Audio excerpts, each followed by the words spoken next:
Okay, guys, okay. Now that I gave you some time to work on the discussion questions, let's come back all together and discuss. Now that we're pretty much halfway done with Brave New World, how are we liking the book so far? Pretty good. Pretty good? Are you guys starting to see that concept of dystopia? Yes. Are you guys seeing the dystopia? Yes. Awesome. Are you guys starting to see what the reservation has come into play? And the aspects of how Huxley is juxtapositioning two different settings with one another? Yes. Okay. Awesome. Okay. Let's jump into it. You guys remember the discussion rules. I'm going to call on a group. From there, just tell us the number of the question that you are answering. Give us your commentary on that question. And then after that, we'll open the floor to other group members to jump in and give in their commentary. And remember, please be respectful when someone is presenting their commentary. Who would like to go first? Awesome. Tatsia's group. What question you guys got for us? You want to do one? Okay. Shoot. Okay. So soma Mm-hmm. is a drug taken by the members of the society for recreational use, but it is used to control the social classes and stop them from feeling disconnected from their own class, like their own level. And we kind of said that we would compare it to weed, Mm-hmm. because it's advertised as a recreational drug, Mm-hmm. but because like the states who have legalized weed get huge economic benefits from it, it Mhm. also has like the government benefit Mhm. there. And then also weed can be like stigmatized as like a poor person drug or like a bad drug. Mm-hmm. So people kind of like, if someone does weed, they're like, oh, I'm better than you, like go get away from me. So it like separates the classes, Mm-hmm. has the government benefit, Mm-hmm. and is used as a recreational drug. No, yeah. Great. I like how you touched on the aspects of it being comparing weed and soma together, how they both have different governmental benefits. One is economic, while the other has, soma's case, the whole aspect of control. You touched a little bit on that classism. Great. No, you hit all the marks. So let's jump the floor to commentary. Does anyone have any commentary about question one that they want to add into it? What are some other effects of soma? What does it do? Like escape from reality. It's like a way for them to not. But in the story, the government uses it to control the people around them. Yeah, control. And what do we say when a government implements something to act as control? It's one of our themes. Remember we talked about it a little bit yesterday? Propaganda and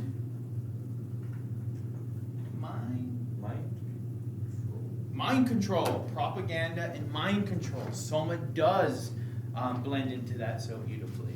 Let's talk about that for a bit. Soma and the thematic of mind control and propaganda. Does anyone have anything they want to add into that?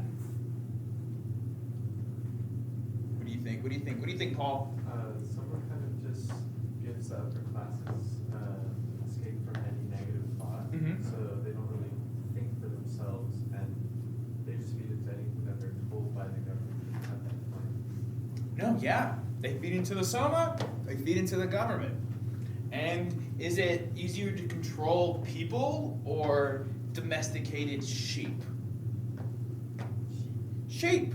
Because they're pretty much what? Following the shepherd, who is the world state, and the sheep, they're just grazing. They're just grazing that soma pretty aimlessly, aren't they? Okay, let's jump into another question. Let's go with Luis's group. What question do you want to answer for us? Number three. Ooh, words of Shakespeare. I love Shakespeare. So we wrote that John hates Pope. Mhm. He absolutely despises his existence. Mm-hmm. And if he hadn't been in John's life, he would be better off for it. Okay. His malignance toward Pope is so great that the only thing needed to spur John to kill him is the simple guidance given by the words granted by Shakespeare. Mm-hmm. Remorseless, treacherous, lecherous, kindless. John's emotions toward Pope are given ground to stand upon and fester within John's heart, which culminates when John discovers his mother, Linda, and Pope entwined in each other's embrace in bed. The culmination of John's abominable emotions toward Pope results in the brutal butchering of him, finally releasing John's hate and providing him with emotional catharsis. No, great. Emotional catharsis, that whole aspect of how Shakespeare conventions or represents the whole aspect of emotional or some emotional guidance. Because does John have emotional guidance? No. What is John considered? An outsider? An outsider. Would he fit in the world state? No. Is he accepted and let into the community of quote unquote savages on the reservation? No. So he's an alien, or he's an outsider in both aspects of the world, right? And who does he find solace in? Shakespeare. Shakespeare. But at the same time, Shakespeare provides the emotion, but does Shakespeare really provide the guidance? No.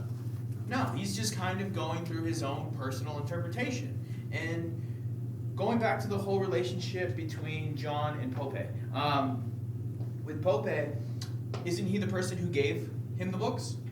Yeah. Yes. Introduced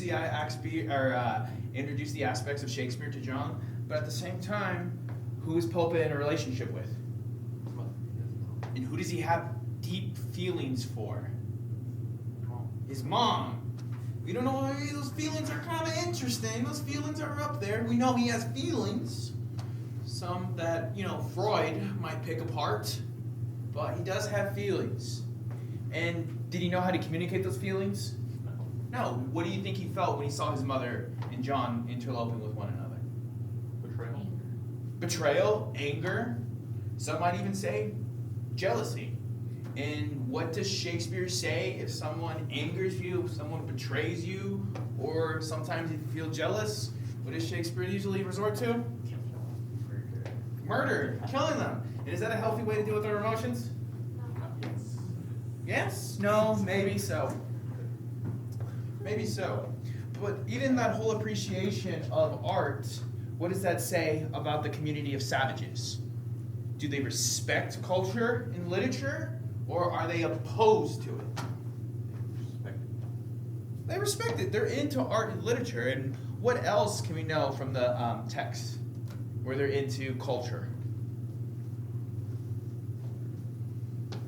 To the beginning, when they first go into the ritual, or when they first go into the reserve. Really religious. Were there aspects of religion? And in that religion, it's based on more meta sort of concepts. They bring Jesus, they bring aspects of spirituality. And what kind of religion does the world state have? Fordism. Fordism. And is Fordism based on anything spiritual? No, it's based on what? Science and efficiency. Science and efficiency. And a little known one quick little tidbit. Do you know that Brave New World, the title itself, alludes to a Shakespeare play? What Shakespeare play, Paul? I don't know the Shakespeare play, but I know they said it. Isn't it The Tempest? Yes, The Tempest. It is The Tempest. And if you guys familiar with The Tempest? Somewhat. Basically, it takes place on an island. A whole bunch of people get shipwrecked on an island, and there's a guy called Prospero, and he basically manipulates the island so people have to listen to his morals and to his ideas and to his setting. And what does that sound familiar like? Probably control. Yeah, how the world state has control. And it goes into the whole aspect of what? Isolation and manipulation. And aren't those some heavy themes in there? And jumping into the reservation. How do you guys feel about the way Huxley presented the reservation? I want you guys' opinion on this. How do you guys feel about the way Huxley presented the reservation? Because it is very controversial. Really derogatory. Why would you say derogatory, Jose? I mean, Luis, I apologize. He always uses very, what's the word? He uses words that are very typecasted, like savage. Like that's a word that European settlers would have used to describe Native American people. Yeah. What else? What else? When it comes to Huxley, what is your opinion, Moana? What is your opinion? Do you think Huxley was just being clever and comparing, contrasting one another? You know, juxtapositioning the new state and the reservation, or do you think he was being malicious? Okay. How like the fabricated society seems so much better than the real society, Mm-hmm. even though the real society should be the better one. No, yeah. Great points. What elements do you guys think might give offense to it? What elements? I think the fact that they depict it being in like squalor, and the fact that it's populated with Native Americans, and that the brutal actions of people on the reservation are depicted doing initially feels extremely racist. It's meant to show the violent tendencies of groups of people that are oppressed to extreme measures. Huxley's depiction of Native Americans and savage reservations is not from a place of ignorance or racism, but instead to exemplify the extreme stereotypes of what a Native American would be in these utopian societies. No, great way to put it. I like how you do on the aspects on it, on how the compare and contrasting part. Great aspects. Another thing is, when was this book published? 1932. Did we have the best sort of notions and appreciation for American and Native American culture at the time? No. And 2, is Huxley American or is he English? It's English. English too. So most of the information that he heard about Native customs and Native interactions, he mostly likely read it from what kind of? Mostly read it from books. And who most likely wrote those books? Racist settlers. Mostly, you know, as Luis pointed out, racist settlers, people who really had no idea and no notion of true Native American culture. There might have been books out there, not a lot. So a lot of the information Huxley's getting from Native American culture is secondhand. And then remember, connecting it back to there, what did Tommy Orange say about individuals that write Native culture?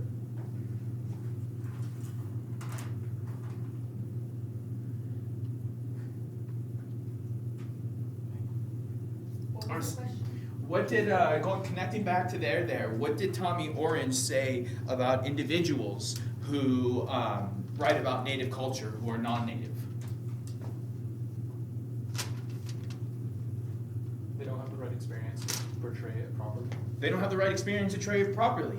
And how can you give a first-hand account if you only know it through, if you never experienced it firsthand, if everything you experience is secondhand? So yeah, awesome. You guys did great, And I liked how we connected our 2 readings together that we did. You guys did a phenomenal job. That being said, we only have a couple minutes left, so I'm going to break down what we're doing tomorrow. I want you guys to read chapters 13 and 14. And then tomorrow we're going to be going over our project for Brave New World. So if you guys can do me the favor of making sure your names are on your Google Docs and that you submit them to me. Other than that, thank you for you guys participating in the discussion and being respectful to one another.